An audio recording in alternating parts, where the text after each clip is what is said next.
looks like a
Eclipse chips. You ever that? I know.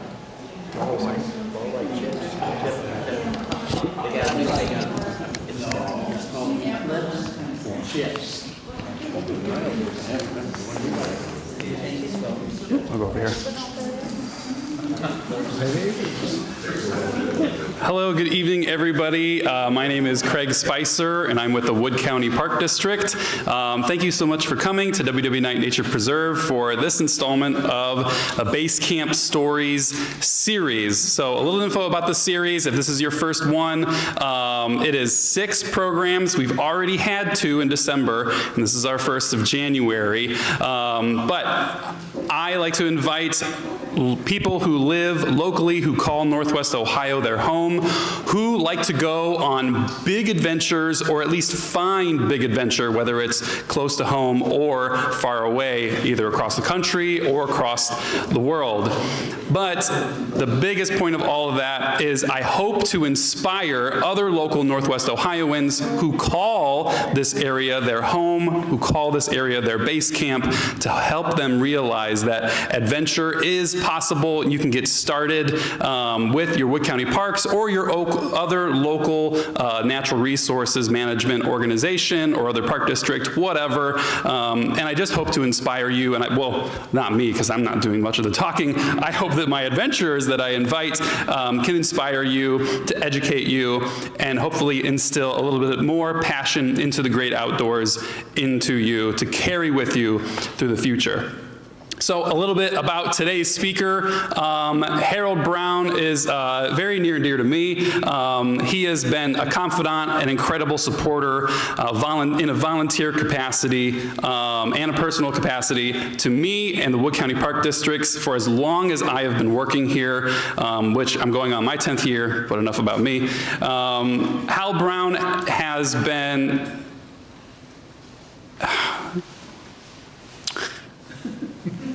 we'll skip that part.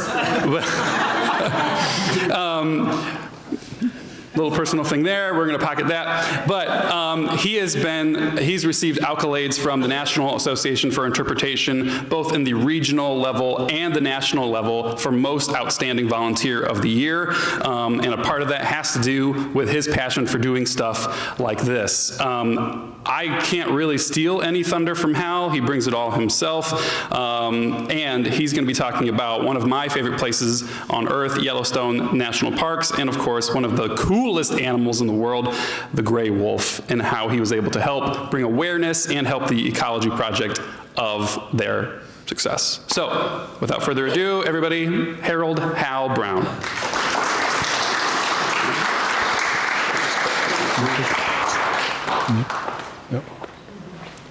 Okay, thanks. Good to see everybody. Better have that. If sometime during the evening you need to use the restroom facility, right out through the hallway here, don't be afraid to take advantage. Let's just start out. This picture here is at Yellowstone. I'm standing above the Grand Canyon of the Yellowstone near the north end. And not to be confused with the Grand Canyon, it's in Arizona, but it's quite a 20-mile canyon deep, several falls, other thermal features along it, and we'll see some of that along with, we'll see wolves and bears and all kinds of other things here as soon as I get this turned around. We'll start out. There we go. Start out with a little bit of geology. Yellowstone's in the extreme northwest corner of Wyoming. 97% of the park is in Wyoming, 2% in Montana, 1% in Idaho. It's, you see there, this is a map of the greater Yellowstone ecosystem. It just includes a lot of national forest area outside the park. Grand Teton National Park is also right at the south edge of the Yellowstone. Jackson Hole, Jackson, Wyoming, down here, you may have heard of that. There's a national wildlife refuge down there where they feed a lot of elk in the winter. You may see things on that in the news this time of the year. Snowpack out there has been very light, like ours has been this year. They're hoping for a lot more. Good snowpack means they usually don't have too bad of a forest fire problem, so we'll see if that continues to straighten itself out a little bit. Now we'll go just on a map of Yellowstone. Where I've spent most of my time out here has been in the Lamar Valley, which is in the northeast corner of the park. The Buffalo Ranch is out here. We'll go into more of the history of the Buffalo Ranch in a bit. And this is the northeast gate. If you happen to come in from the, you may have heard of the Beartooth Mountains, if you come in from the Billings, Montana area, but you can always only come in from there from usually about Memorial Day to maybe the 1st of October. They don't plow it in the winter, and there might be 15 or 20 feet of snow up in there in the spring. When they start to plow it, they take about a month. You can see videos posted online all the time when they're working on that. Yeah, sure, I'm sorry, I get this up there better, baby. I'm not used to using a microphone. So that's where I spend most of my time. This is called the Northern Range from Gardner, Montana, all the way to the northeast exit at Cook City, Montana. And this is the only road that's plowed during the winter. Right now, it's the only road they plow. The rest of the park, you have to be either snow coach or snowmobile this time of the year. And most of the facilities, like the Old Faithful Snow Lodge, are not open yet because their season doesn't start for a couple of weeks yet. But you can't get to the interior without either snowmobile, which has to be approved by one of the approved agencies that has it, or the snow coaches, which are operated by the National Park Service. So just in case if you've never been there, how many of you have been to Yellowstone? Okay. So anyway, it's a huge place. Wood County is 640 square miles. Yellowstone is about 3,600 square miles, so you get an idea of how big this is. And that's why you can't see it in a day or two. And I haven't seen every part of it in the time I've been out there, and it's just too big to spend a lot of time. The top speed, driving speed, is 45 miles an hour. Some places are posted 25. And if the bears, the bison, the wolves, or some other wildlife, including the wildlife driving the car sometimes, is blocking the road, you can't move around very fast, so you can't make a lot of time. Old Faithful, everybody knows about. That's all the way down here. And this is West Yellowstone, Montana. That's the big west side entrance. Of course, we had the south side entrance from Grand Teton, an east side entrance from Cody, and then back up to Cook City, Northeast Gate. The other 4 entrances, other than Gardner, won't reopen until mid to late April, and that depends on snowpack and snow removal. Sometimes they'll get opened early. It just depends on how things are. This time of the year, you would get a snow coach from basically from West Yellowstone to Old Faithful, or you could get one from Gardner and get Old Faithful there. And you go over. The snow coaches can travel on the snow, and the snowmobiles, of course. But there's no wheeled traffic anywhere but on that northern range road from Gardner to Cook City. Cook City has about 300 people that live there in the winter. There's another little hamlet just outside the gate called Silvergate, and that's maybe 50 people in the winter. It's really isolated out there, and there's no guarantee that they'll be able to get every day out and go on the road up there. It just depends on what the weather is. So it's a real difference from what we're used to. If we get a day when we have to stay home because of the snow, that's an inconvenience. For them, it could be a lot longer. I just want to, I think this quote fits Yellowstone. Civilization exists by geologic consent, subject to change without notice, because the geology changes all the time at Yellowstone, and sometimes pretty dramatically. 2 years ago in June of 22, they had a relatively light snowfall, and then the floods happened in June, but they had late snow in May, a lot of snow. Then they got 4 inches of rain in one day and high temperatures. Basically, it all melted at once. It's flooding the rivers. I'll show you a couple pictures shortly about how roads were washed out. Some of the roads haven't been replaced. Others are still being reconstructed. Where I spent most of my time when I've been out there is the Lamar Buffalo Ranch, the Yellowstone Institute. It's now the Yellowstone Forever Institute. It used to be the Yellowstone Association Institute. A few years back, the Yellowstone Foundation, which is the fundraising partner for the park, and the Yellowstone Association, which for decades has been the educational partner of the park, merged. And unfortunately, in my opinion, education has kind of become a backseat to the fundraising, but that seems to be the priority in life today, raising funds to take care of things. Buffalo Ranch gets its name because in the early 1900s, this was before the National Park Service was formed, before the federal government got really involved in protecting the animals in the park. Poachers and others had decreased the population. They managed to round up about 24 bison and built pens out at what now is the remembered as the Buffalo Ranch. And they ranched bison for about 50 years, till the early 50s when they had about 500.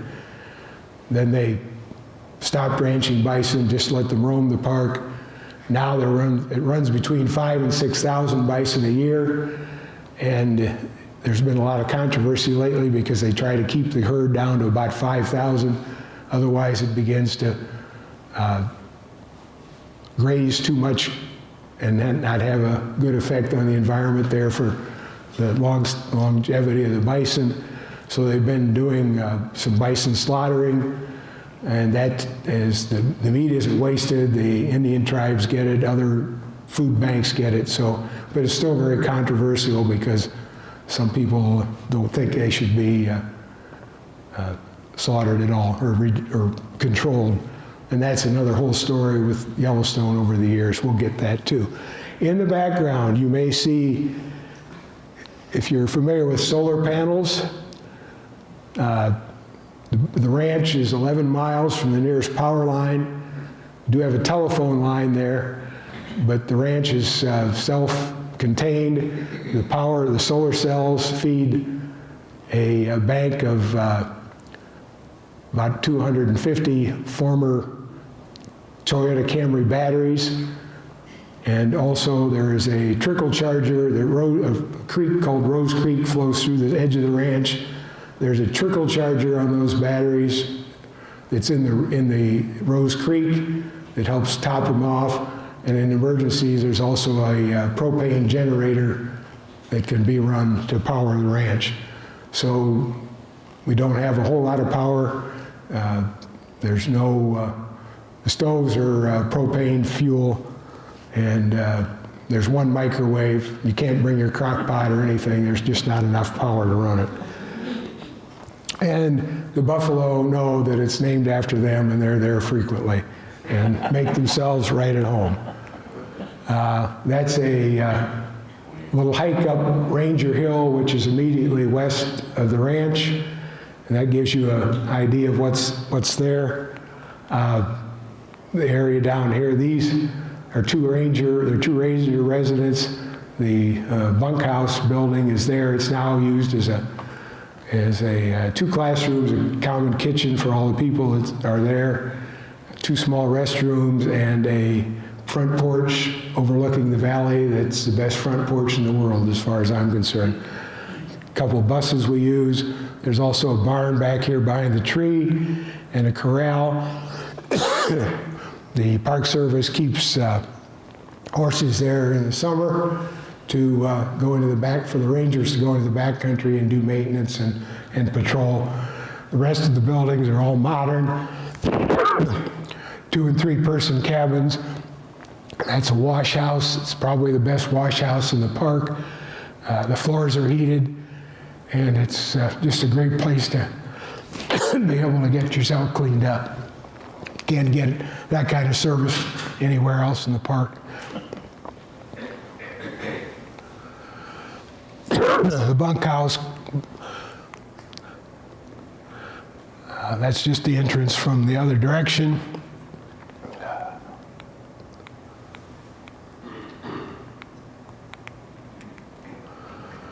That's the view from the cabin I was in from the front door. It's Druid Peak up behind. The elevation down in the ranch area is about 5,500 feet. Druid Peak tops out at just under 9,000. It's a pretty good view from up there, but it's quite a hike. And there's an early morning visit from the bison. Some of the people taking field seminars, waiting for them to clear the camp.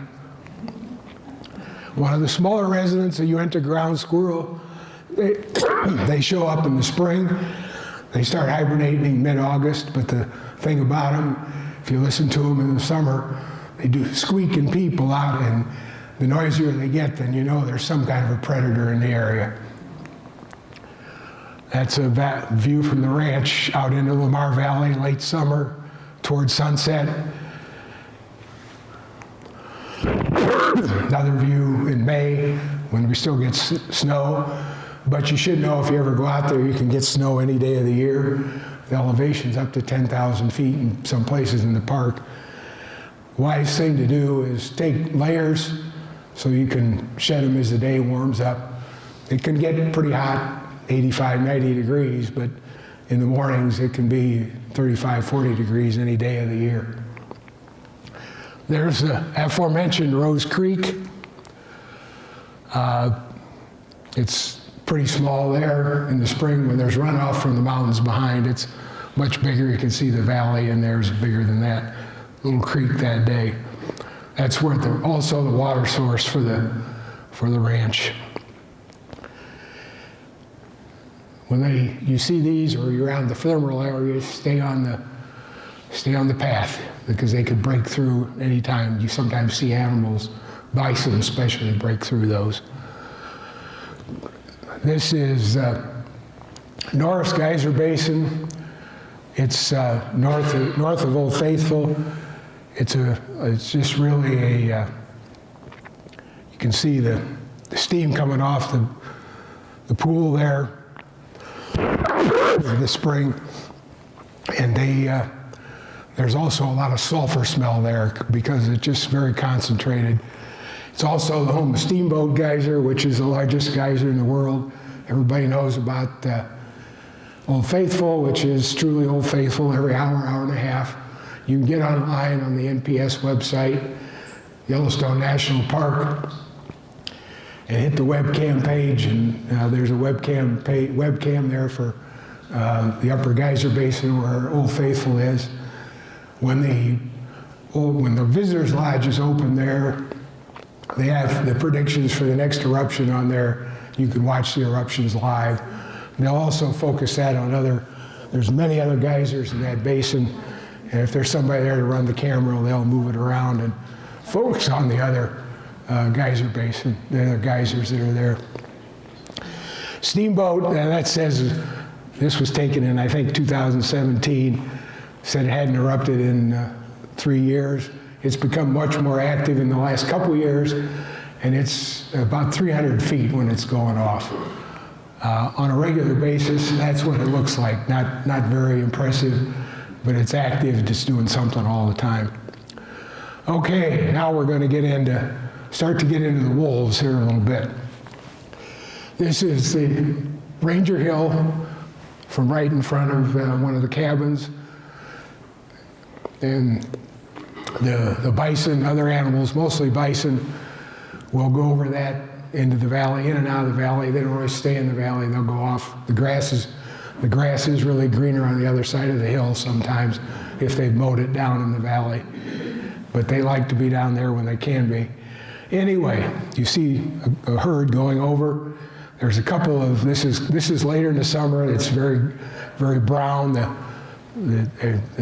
What little that moisture sticks up there is dried out. And keep your eye on these 3 rocks for kind of a point of what you want to see next. Lo and behold, later in the day, after that herd had come over,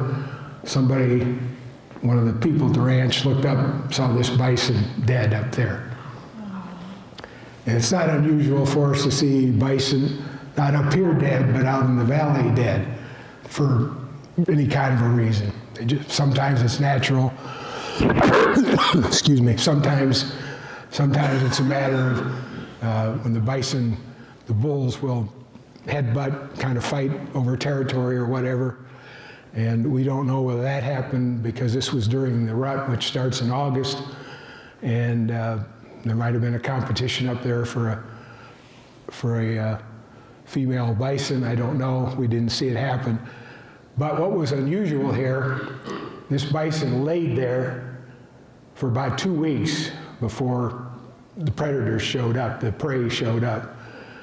And usually when it happens in the valley, it happens within 24 hours. We saw the ravens always show up. They were there. The coyotes were there. But they can't get into the body. The tough hide on the bison is too much for them. So we watched this day and day, and we couldn't believe it. Like I said, this was in late August. So at late August, the National Park Service Foundation was touring the park, and they were coming out. So the guy on the left, or the guy on the right there is Chad McDonald, who I shared a cabin with that summer.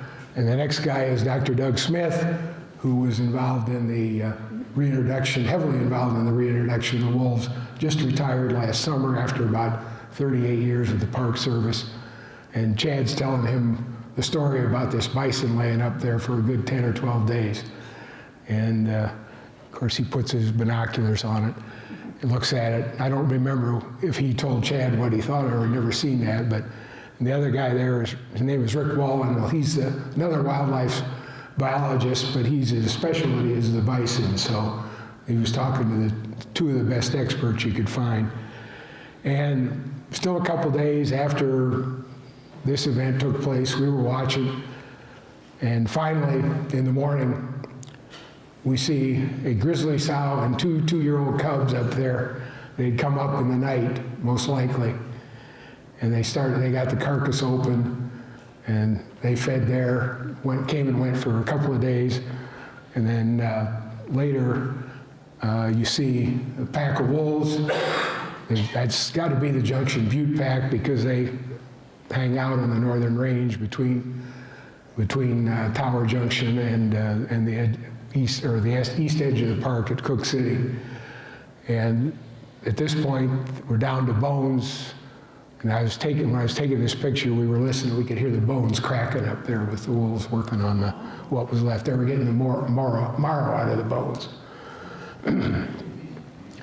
So that's about the closest encounter you're going to have with wolves because they avoid people. They don't want to be near people. If there's too much traffic on the road, they'll go out of their way to cross the road where the cars aren't, where the people aren't, and they really don't want to be around people, which is fine. And then this is another picture. This is another group that was there. It's Doug Smith again. I don't remember what summer that was, but the fence in the background, the wolves were reintroduced in the early part of 1994. And that was a pen they built, acclimation pen they call it. And the wolves came from Canada, and they didn't want to just take them out and release them anywhere in the park, so they brought them there. They had this pen, and I believe President Clinton was there, and anyway, they hauled them up. This is about 1.5 miles up behind the ranch, up the hill. It's about 1.5 mile hike up there. There's remnants of this. It was pretty much falling apart when this picture was taken, but it's even in less good shape now. They don't use it anymore, but they kept the wolves in there for several weeks before they finally let them loose. And the rest, the wolves have repopulated the park there. And the last wolf report from 2022 that was released last fall, there were 108 wolves in the park, and I'll show you some slides on some information on that. But they, at one point after they were first introduced, the population ballooned to about 200, and that was because the wolf or the elk population was so big in their northern range that they knew this was going to happen when they put the wolves in there. That the wolves or the elk were no longer used to the predators, the wolves, because there hadn't been any wolves in the park for about 50 years because they had been hunted out of existence on purpose. The management of the park didn't think that was good for people to be seeing nature as it was, as opposed to how they wanted to be presented. So the wolves were hunted out, and it took a long time for the biologists and others to convince the change that it was better to try to have an actual ecosystem that existed and not something that was there for the pleasure of viewers or wouldn't upset viewers. So that knocked the population of the elk down to about 8,000 to 10,000. The elk were eating down the aspen trees, weren't letting them regenerate for so long. The whole aspen groves, which are important to the system there, weren't regenerating. And now you can go out there and find where the aspen groves are regenerated from the roots because the elk aren't as prevalent and aren't chewing them down like they were. And there, if you're driving along the road, especially along the Northern Range Road, you see a crowd like that, you can be pretty sure they're wolf watchers. They've got the binoculars, the scopes, and it's not uncommon for that many people to be there. And they're really an interesting group of people. They're dedicated. They're out there first thing in the morning, the last thing at night. There's a website called Yellowstone Reports. It's a subscription site that you can get on there. I think it's $20 a year, and you'll get the daily wolf reports of what's going on anywhere in the park. It's just amazing, and it goes on year-round. They're out there on the northern range this winter watching them too, in the bad weather and all. But the They collect a lot of information. You might, now in the past, you might have seen Dr. Doug Smith out there, another guy who, if you watched any of the National Geographic films on wolves from the Yellowstone, you might have heard of a guy named Rick McIntyre. He still is out there. He's a member, he's a retired National Park Service, but he went about 8,000 days in a row of observing the wolves. And one day, a few years ago, when I was out there, people noticed he wasn't around. Well, he'd had to have emergency heart surgery. And 3 weeks later, he's back out there again. And just this last December, there was a meeting in Gardner where he was one of the speakers at, so I know he's still active, and he always had a radio antenna on top of his car. He was very good at talking to people. He'd get the antenna out, he'd show them how it would work, how the signal would come in on the car, so that's how he knew where to go. He followed, for a long time, Rick had a yellow Xanterra vehicle, and if you saw that, you just followed Rick, followed that yellow Xanterra, and you'd probably find wolves without too much trouble. This is the 2022 wolf pack territories. The latest report is from 2022. It was released last August.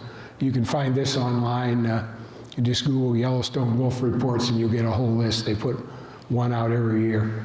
But the pack that hangs out around the ranch area or the northern range is the Junction Buttes. There used to be a pack up there called the Druid Pack, which was named after that mountain I showed you earlier.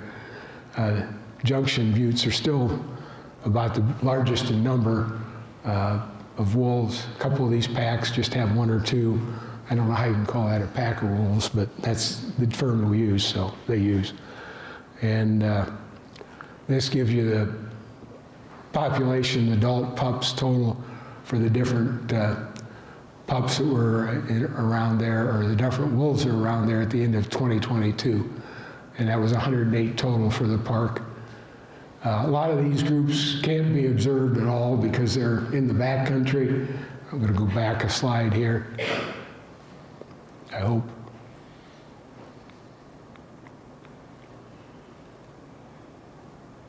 There we go. Firehole River down in the lower left corner is not very visible. Wapiti Lake is a visible pack, and the other outside of Junction Butte and Rescue Creek, you don't see too many. The mollies, you'd have to be down around the northern edge of Lake Yellowstone there. And that's an interesting pack. They've managed to be there almost from the beginning. One of the early wolf people who worked for the parks, her first name was Molly, so she's always had a pack named after her.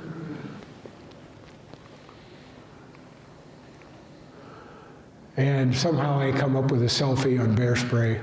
And if you go out there, you really want to have it if you're going to go anywhere off the trail. Although studies have shown that probably 85% of the people who visit Yellowstone don't go any more than 100 yards away from the road or a trail. And if you're by yourself or you don't know where you're going, that's probably a good idea. But if you can get yourself hooked up with a ranger program or like a field seminar at the Buffalo Ranch or one of the private charter groups, it's a good adventure to get off the trail because you can see and go places that you wouldn't be safe going otherwise. There's no history of a bear attack on any group larger than 4 people. And thankfully, I'm not aware of any actual bear fatalities in the park in about 5 years now. And the last one that I know about, I think was in 2016 or 17. It was somebody who knew better. He was in his 5th year as a summer paramedic, and he liked to run in the evening. And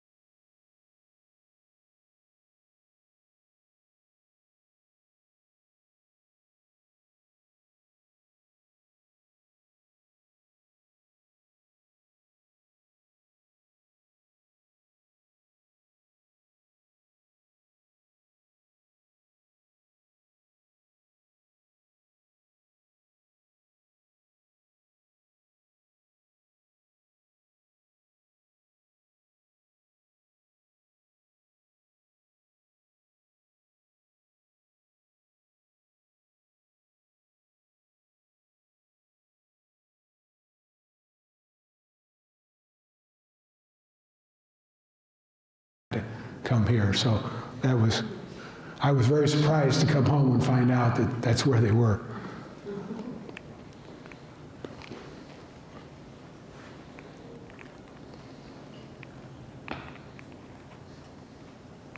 There we go.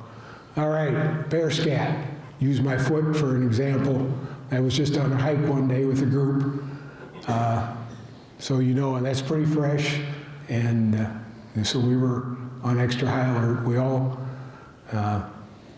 encourage everybody to take bear spray. Every field seminar, you get taught how to use it. Don't spray it necessarily for a group like that, but when we're in training, you get whiffs of it, so you know, you learn to not point it up in the air, point it down, and it may seem like you're waiting too late, but the closer you let them get, it may sound crazy, but the closer you let them get and you spray it down at the ground in front of it and bounce it up at them instead of putting it up in the air or whatever, where it might just blow over their head if there's that much wind. There's just a lot of things you can do. Just go in groups and be prepared. And if you happen, that's a grizzly bear track, one of the easiest ways to tell that is the extra long claws on that. But one of the easiest ways, if you've got a group and you see a bear, you just get in your group, you get your bear spray ready to go, and hopefully there's somebody there that has used it before and knows and will say, and you'll lay down a cloud that they won't want to be around. It does work. We did have in one field seminar I was in one summer a close encounter with a bear in an area called Slough Creek. We were up on a small hill called Bob's Knob at Slough Creek, and we were watching grizzly bears. This was in early May, and we were watching bears both ways, north and south. We had a group with about 10 scopes out there, so we had people looking both ways. And all of a sudden, somebody yelled bear, and we looked, this bear is coming up over the edge of the hill we were standing on. And here we are, we're talking afterwards about our encounter and getting some more training on things we did wrong, despite the fact that we had been told the right things to do. The guy out in front there in the hat is Dr. Jim Halfpenny, who's he's pretty much retired now. He's in his early 80s, but he's got a world reputation for his climate studies in cold climates. He also runs a tracking museum there in Gardner, Montana. I don't know if it's open by schedule, but he's got all kinds of things there. If you can catch him around, he'd probably be glad to show you what's up there. You can see where our scopes all are down at the other end because we walked to the other end. And there the bear is going back down the hill. If you've never been there, this is, yeah. Yes, could you elaborate as to why you left your tripods and then you moved away from that? Well, that was what Dr. Halfpenny had us to do. I don't remember exactly what it was. I don't remember why. That's been enough years. But I think he just wanted us to gather and talk about what happened there so we could work on it for the future. But I don't remember why we moved. It's been too long. Sorry. I understand. Yeah, no problem. Good question, though. You don't be afraid to ask a question if you got one, because I may. Anyway, this is back at the North Gate at Gardner. This is called the Roosevelt Arch. It was, if you haven't been there lately, they've done a lot of revamping of the roadway through there, and another entrance where you don't have to go through the arch, less traffic. But anyway, this was dedicated in 1903 when Theodore Roosevelt was there, so that's where it got the Roosevelt Arch. But he did not create Yellowstone National Park. Yellowstone National Park was founded in 1872. Ulysses S. Grant was the president. It was the first national park. But a lot of people think that Roosevelt did. Roosevelt created parks. Grand Canyon is one of them. But anyway, this was his saying, though, for the benefit and enjoyment of the people, and then created by Act of Congress. 2021 was record visitation. That's a lot of people on 2-lane roads, and not much ability to move around at a good speed. 2022 was the 150th anniversary. However, a devastating flood in early June 22 closed the park for a short period, and the Gardner entrance was closed for several months because that road between Gardner and Mammoth was washed out. And that's the old road. That's what the road looked like after the Gardner River flood from just the torrential rain and snow melt that came through. And they decided pretty quickly they would not rebuild that road because that could happen again, although it hadn't happened before. They just couldn't imagine spending the money it would take to fix that up. That's the new road into Gardner, and they're going to be working on this some more to widen it out. This was built in about 5 months over an old gravel stone road that went into Gardner, or into Mammoth Hot Springs. You can see Mammoth there in the background. The old road comes, you see this hill over here, it comes up over through here, and it comes up a big hill to get into, and there's still part of it that's left on the northern end because there's a campground up there that's right off of it. It was well above the flooded area. The campground there is the only one that's open year-round in the park. It's got about 75 spots, I think. But that's Mammoth Hot Springs there. You really can't, you can barely see some of the hot springs up there, some of the sediment up there, white. There is it's kind of a unique area in northwestern Wyoming. There's not many people up in that area, but this building right here is a federal courthouse. So if you get into trouble there, you're not going to have to go somewhere else to get taken care of, because they'll just take care of your case right there. Excuse me. Point out a couple other things if you haven't been to Gardner before. Whoops. The buildings in here, there's Albright Visitor Center in here, and that was redone a few years ago with money raised from the bookstores that Yellowstone Association operated. And it's a great place to learn a lot about the hot springs and also other parts of the park. And it also dates, and it was updated so it's more earthquake proof. There are a lot of low grade earthquakes, especially up in the northern range there. It's not unusual for a little shaking around that area. The whole area is the result of a caldera or 3 volcano explosions, huge explosions. The last one was 660,000 years ago.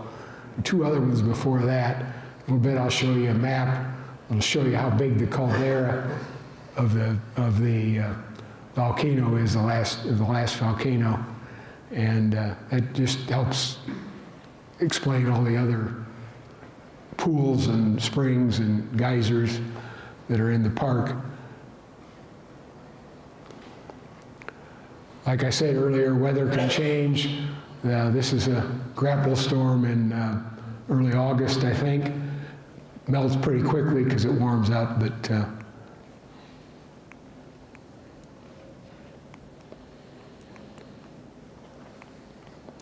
all right. Oops. Their storm passing through then. Druid Peak in the background again. Summer of 2016, this fire on Buffalo Plateau, also on the northern range, was started by lightning, and by air miles, that's about 7 miles from where the ranch is. Never threatened the ranch. They did not fight it because it was in the backcountry. It did, by late August, get down toward the Slough Creek campground, and they did do some firefighting in there because there's some barns and some other buildings. They did close that campground. It's only about a 25 space campground. It's one of those places where you kind of want to check the day before to see if they know anybody's leaving, and then you're there in line at dawn the next morning so that you're the first person or the second person or whatever, so you can grab one of those spots. There's another campground in the northern range called Pebble Creek, which is up toward Cook City, and it was pretty much wiped out in the flood, and I don't think it's ready to reopen yet this year. It's another only about 30 spots, but it's a beautiful area. But the Pebble Creek just became a huge river and pretty much did it in. And that was a smoke we saw every day for about 2 months. Some days it would kind of blanket the ranch a little bit, but we never were threatened with the fire. It was well off the road. The road winds around enough in there that you really can't, you know, it's not direct there. It's kind of as the crow flies, and it's a good 7 or 8 miles. Infrequent visitor to the ranch, badgers. We always had a chart in the bunkhouse. Any badger sightings anywhere we were in the park, we were to put down there because somebody was doing a study on badgers. The population, their study was telling them the population had declined. They're really an interesting creature to watch dig holes. They like to dig out those Uinta ground squirrels I showed you earlier. Otter, this is about 4 miles down the road at the confluence of Soda Butte Creek and Lamar River. Don't see otters too much, but that's an area where you would go. It'll be your lucky day if you did. You just don't see them. Elk, bull elk, you can see these about anywhere. Higher ground in the summer. They're like the bears. After early June, when it starts to heat up, the bears take the cubs. They generally go up high. You don't see them a whole lot. In the early in May, into June, when there's still snow on the peaks, it's a good way to watch for bears. You get your binoculars or your scopes, and if you see a black spot moving across the snow, that's probably a bear up there. So, one way to see the bears. Pronghorn or antelope. Fairly common in the park, although there was a disease causing some problems a couple years ago. They don't have to worry about the wolves. They can run about 45 miles an hour, and there's nothing to keep up with them. You can see these about anywhere in the park. Bison could be anywhere in the park, although the northern range is the best place. They like to take dust baths in their bison wallows. And if we can get this to run, we're going to give you all a little.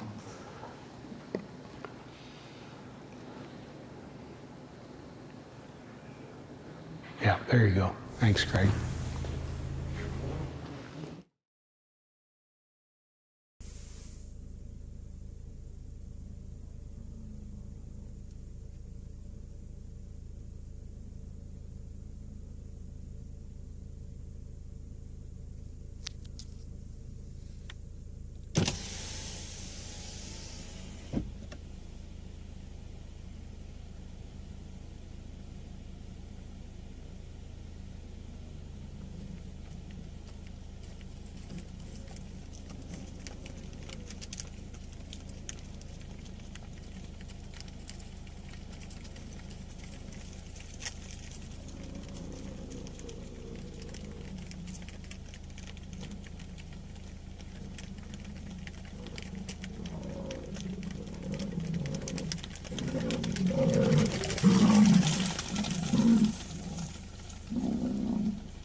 See the kind of the more red-colored bison. Those are young calves. There's also some older calves in there, and they're called the calves that are in the spring. They'll look like a bunch of big red dogs running around, and that's what people call them. And the rangers will tell the story. How true it is, I don't know, but they'll say people will come in and, why do you let those big red dogs chase the bison around out there, not realizing that they're the calves. And they stick together pretty much until the rut starts, and then the males will start following the females around, and they just kind of have to go off on their own then. So you gonna run that again? Okay. Whatever. Anyway, yeah, but you can see the red dog in there. And there's another one there he's getting darker. He's a little older, but that's a really young one for later on in the season. Hey, were you scared while they were doing this by you? Not at this point. I'd seen this enough that, you know. Because that would scare There, you. yeah. I was in the car. I was surprised I didn't get, a dent or something, but I wasn't worried about it. Yeah, there, yeah.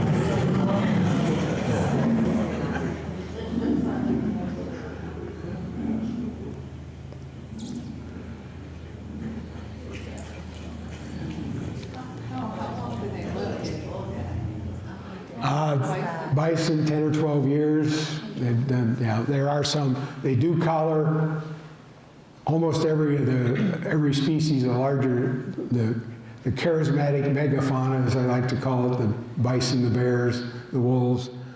They do some collaring of all of them to help track them, partially for tracking, especially the wolves. They try to put a collar on at least one wolf in each pack, sometimes two if it's a bigger pack.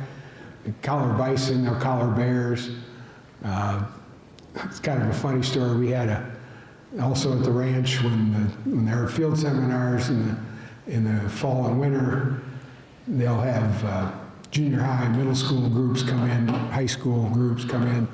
The National Park Service runs a 3 or 4 day program, and they have a couple of old collars that they had, and they store their gear there. And Rick McIntyre came in one day and, is there a dead wolf? He was thinking there was a dead wolf there because one of those collars, they wrap foil around it so that if it starts sending out a mort signal, a death signal, that it doesn't, but it wasn't wrapped right.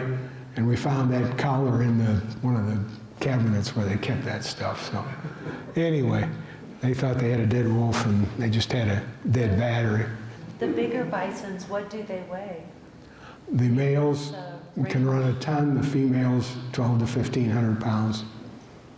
Yeah, They have such thin ankles. yeah, it's hard to believe that, and that's late, well, it's not too late. He's still got a lot of last winter's coat on there, but the males, by the time the rut starts, they've shed all their last year's hair, and they're really fancy with their pantaloons and on their legs and whatnot. It turns into quite a show because the males just follow, they'll pick out a female and they just follow them around and try to herd them around. And you lay in your cabin at night, the window open, and they'll be out in the valley and it's just groaning and moaning and, And most people don't get a chance to see bison mate because we're told that they do it mostly at night. One morning, a couple of us were out early, just standing on our porches, and there were bison around, so we weren't going anywhere. And a couple of us got to see what we usually don't get to see, but nobody had their camera, so it's different.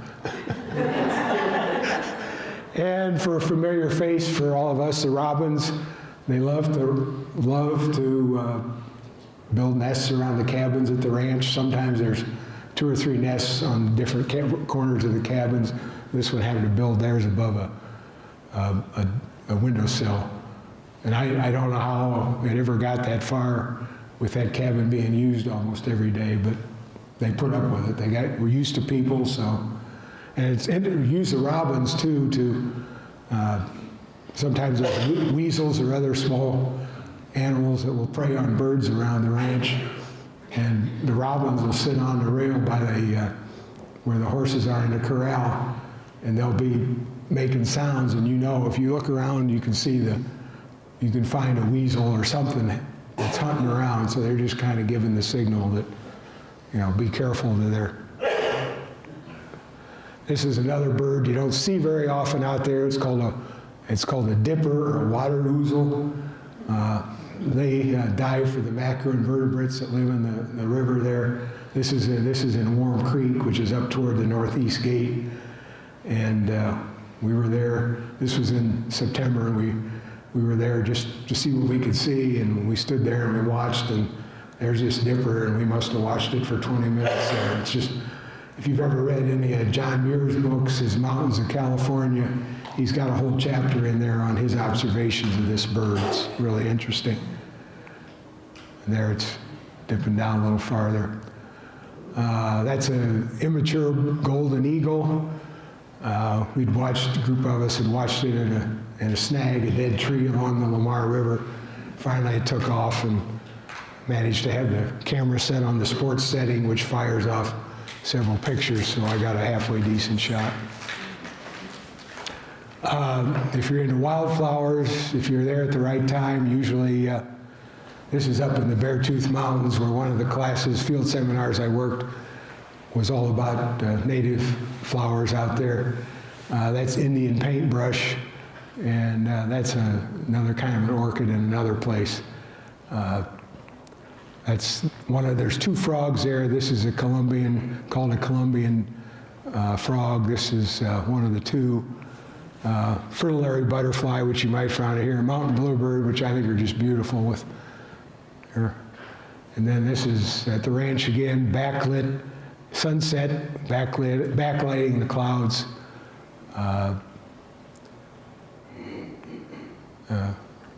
Another weather shot, rainbow over the ranch after a storm. Anything changes, change is constant out there.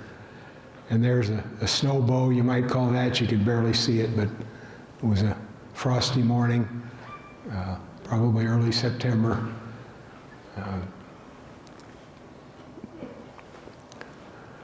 And we'll go down back to the Grand Canyon of the Yellowstone where we started.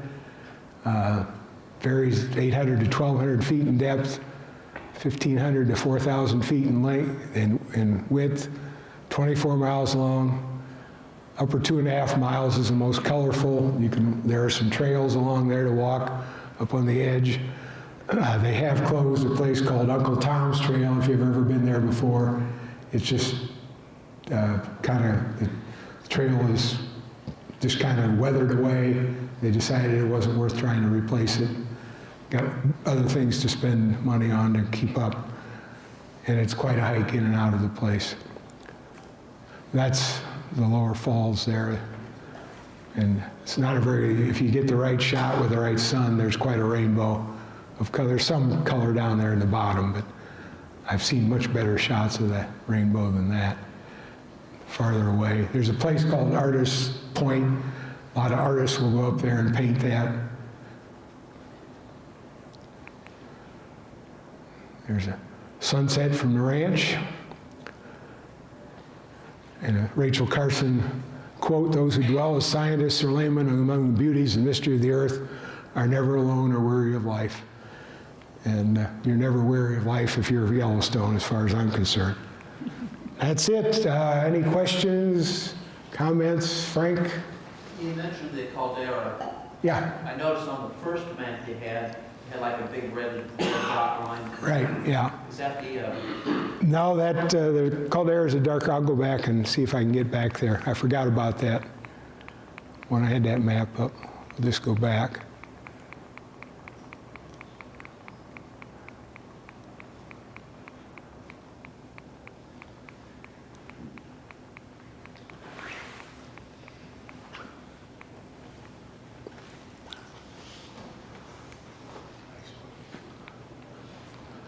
There's a line around this area right here.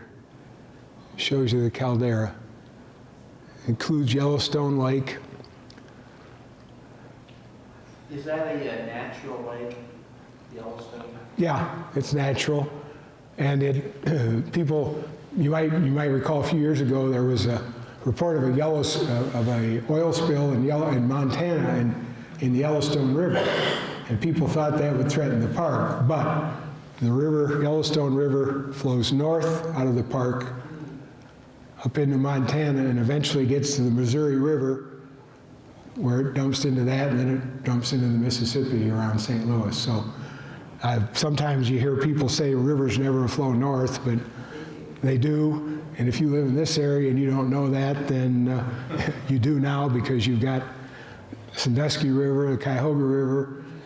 I mean, Maumee River flows northeast. I mean, it happened. I heard somebody talking on the radio today, or not today, but several months ago, that the only river that flowed south was, or flowed north, was the New River in West Virginia. And, you know, I mean, I don't know who told them that or where they got it, but.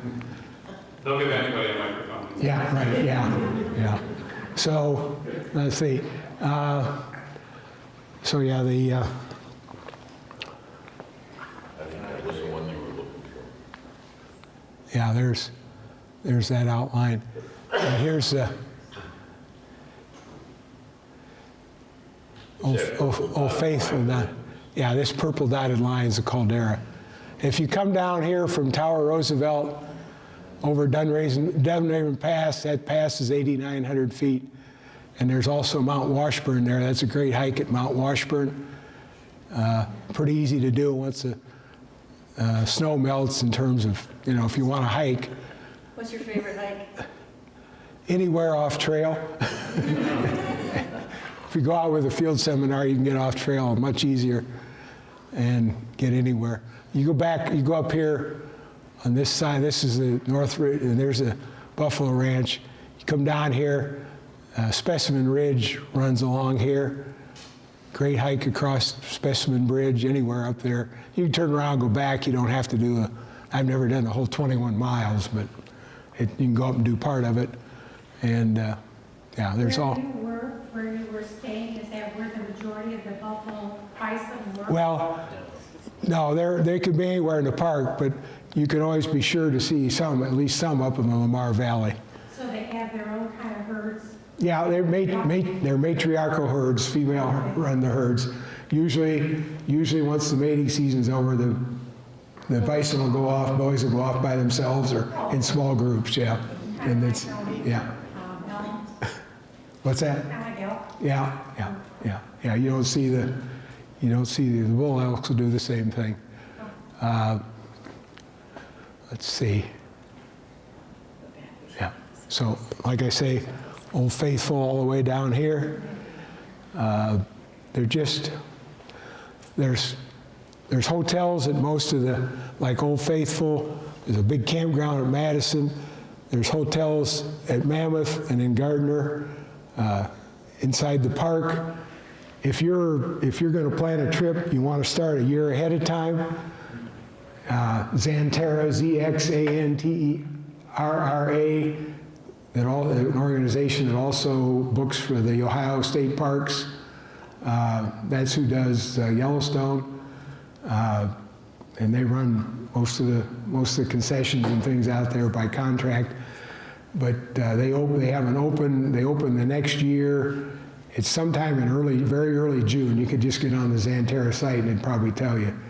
But they fill up pretty quick. But I will tell you, if you get out there, one time when I was just going out for a field seminar, when I was still working and just going on vacation, I stopped at Old Faithful on my way in, and I went into the lodge, and I knew I was looking for a place for the next Friday night. And I got 2 nights at the Old Faithful Inn. I mean, so I was lucky. But don't be afraid to ask, because it's like anywhere else. Somebody has to cancel their plans, and that might just be the best way to do it. Go in and ask. And there's also a hotel down at Grant. It's a modern place. It's not like the Old Faithful or Lake. Lake is a great place over on the east. When you come in from Cody. They just had their 125th anniversary at Lake Hotel. It's right on the lake. Beautiful place, old building, but it's been updated. It's just absolutely beautiful inside with great views of the lake. The lake is huge. There are some, I don't know if I call them excursions or not, but you can find a way out there sometimes. Some people like to go in the back country. One of the areas, this area down south of the lake, down south here of the lake, Yeah, in this area, it's called the thoroughfare. Yellowstone River comes in here in the lake and then feeds on out, but it's called the thoroughfare. That's the place where it's the farthest distance from a highway in the United States, a paved roadway in the United States. It's really backcountry and you need permits to be back there. The southwest corner is called the Beckler area, and that's the area that gets the most snow. They may get 100, 120 inches of snow down there in the winter. It's higher elevation. Gardner's the driest place up at Mammoth. And they get some snow up there and cold.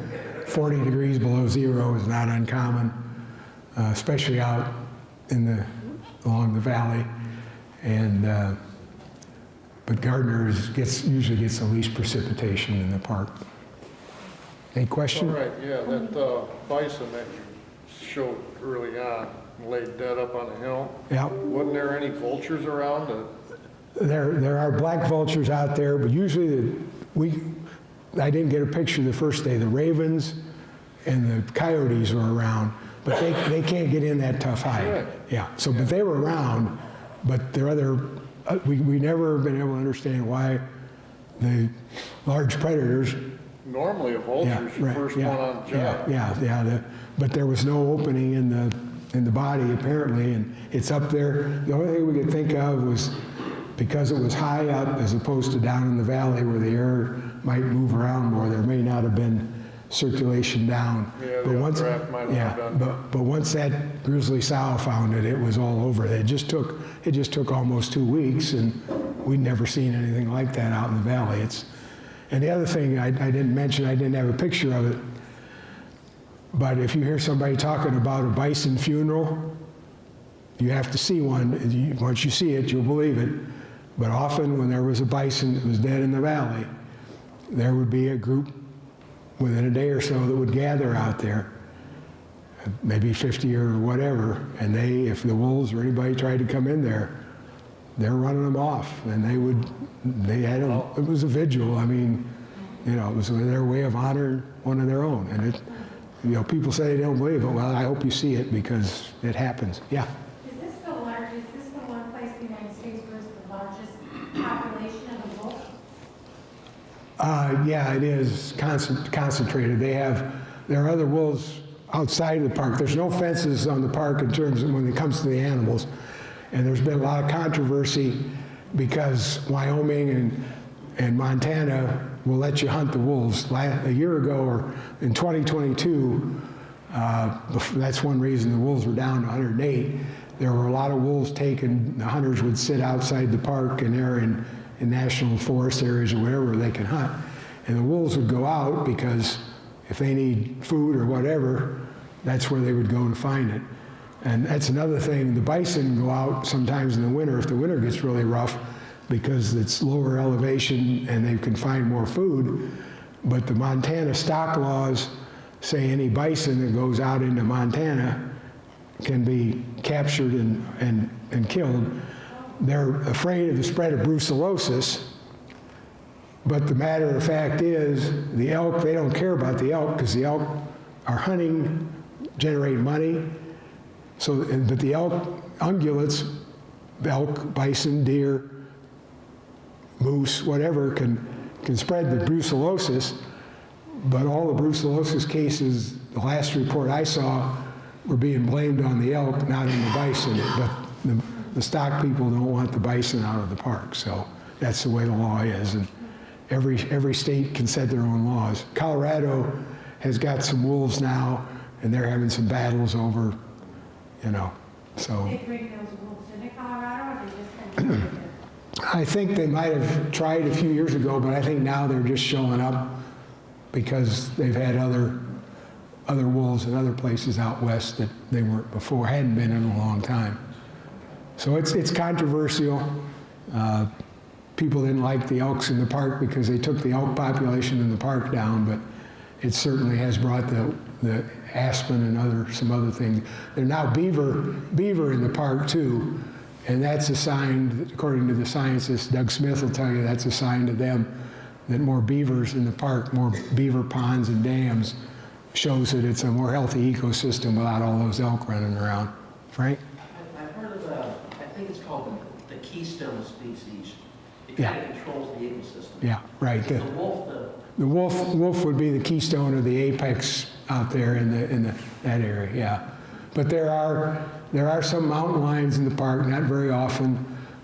One instructor I worked with had cameras, and he has sold some of his footage to National Geographic and whatnot.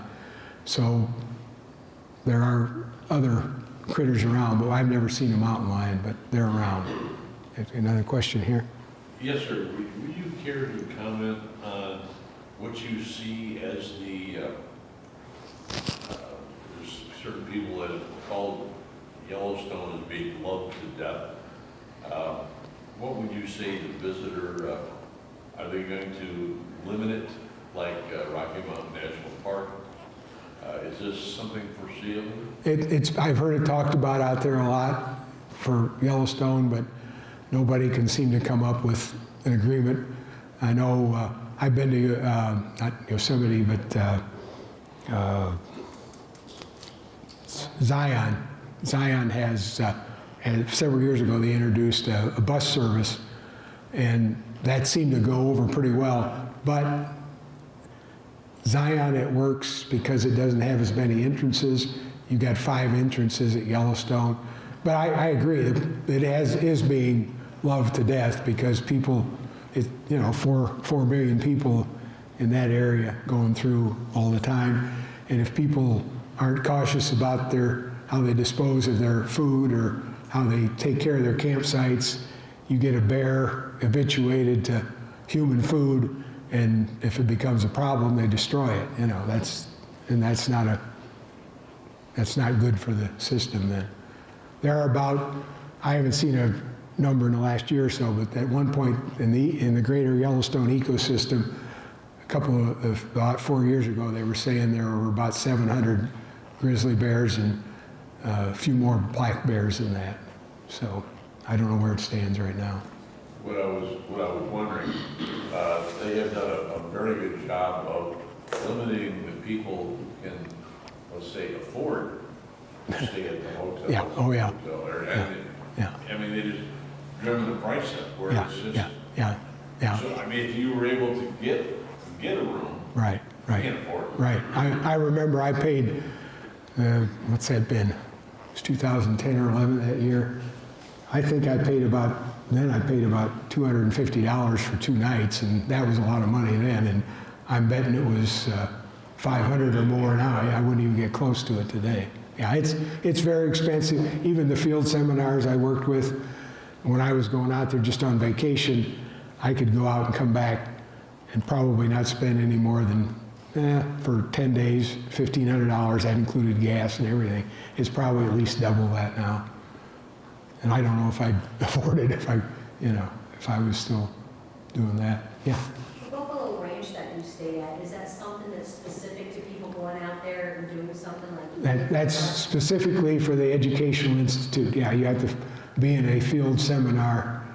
And they have like the one group that came in from the National Forest Service, Wildlife Service, Forest Service it was.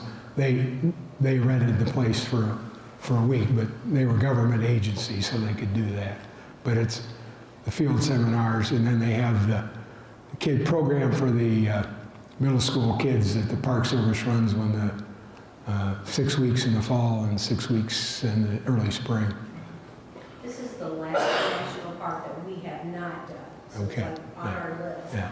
And we found that no matter what national park you go to, you will pay a lot more for Yeah. your hotel. Yeah. That's Yeah. just the way they all. Yeah, that's true, yeah. It's not an inexpensive vacation. Exactly. And that's why you want to be planned and realize that one trip's you're not going to see everything. It's just huge. It's 3,600 square miles, and it's not a place you can drive quickly in. But when you do get there, I just practice my 3 Ps of patience, persistence pays off. So you'll see stuff and watch for the crowds. It may be hard to find a place to park. You might have to go down and walk back, or you might have to turn around and come back or something. And where you see an animal one day, they probably aren't going to be there the next day, but they might be. You know, it works both ways. We were about, let's say 4 years ago, and I want to think about it, we were having lunch on the Fire River, or it could have been a breakfast, I'm not sure which. And it just is quiet, just as peaceful as you can think of. And we turned around and looked, and here comes a whole herd of buffalo through the trees, and they're going for the river. And we're sitting at a picnic table between them and the river. So, Yeah, it can happen anywhere. There's always something to see, and you know, I mean, something is. I was down one time with a group south, Hardy Rapids. Hardy Rapids is down on the Yellowstone River, south of Canyon, and it was the season when I'm trying to think. A different kind of duck that you don't see too much was down there. Real colorful. Anyway, they were diving and doing. No, not a wood duck. It's more colorful even than that. I cannot think. Harlequin? Yeah, harlequin. Yeah. There was a group of harlequins down there. They were really wild. But there were also, you talk about the ducks, and then really small. It was the salmon flies were hatching then. So they were all over the railing. People were afraid of the salmon flies, and they were going to hurt you at all. But you know, some kind of bug I never saw, so I'd be afraid. But you just be aware. You be careful, and if you go in a group, if you got a group, it's much safer to do a little adventure and find a place where it maybe not quite so crowded. So I mean, we always went on the theory that if you can find bear scat, Yeah. and it smells like pepper spray, there's bells in it. Yeah. The people who live out there who wish they had the concession on the bells, because they claim that the bells never did any good. So whoever was selling the bells was making a fortune. Anything else? Was there one back here? To give you an idea in cost, I go every year, at least once, sometimes twice a year out there. I was keeping track. Last year, I just go by myself. I was there for 2 weeks, and I flew out to Billings and rented a car. I just ate like McDonald's or got grocery store food. It was just a little over $7,000 for 2 weeks. For one person. So a family of four is pretty much. Well, with a family of four, when you get a room, it wouldn't be as much, like times 4. But I think the cheapest I paid for a room was $260. And where did you stay? $269. I stay in Gardner usually. I'm like, he does, I stay at the northern, just drive back and forth on that road, watch wolves. Okay, thanks. Well, hey, I'm going to officially close this out. Let's give a big thanks to Hal. Needless to say, based on the conversation already, you've inspired some people to go out to Yellowstone. If you're really thinking that Yellowstone is kind of a crazy trip for you, the price, yes, that is a concern, but there are an incredible amount of accommodations within the park. I was pretty blown away at the cafeterias, the lodging, the inside little Starbucks they even have in there. Like, it's kind of nuts. So definitely do your research on Yellowstone if you'd like to head out there. It's an amazing adventure. But we have other base camp stories, talks coming up in a couple of weeks from now. We've got one, and then there's 2 in February. If you want to know what those are, you can head to wcparks.org, click on programs, or I have some of the winter oak leaf program guides at the back over there, and there's some in the kiosk right outside in the lobby. So if you'd like to have some more conversation about Yellowstone, or you have some more questions for Hal, by all means, when we're cleaning up and that sort of thing, you are welcome to do that. But on that note, take some cookies, and I hope you have a great rest of your week and a good weekend. Thank you.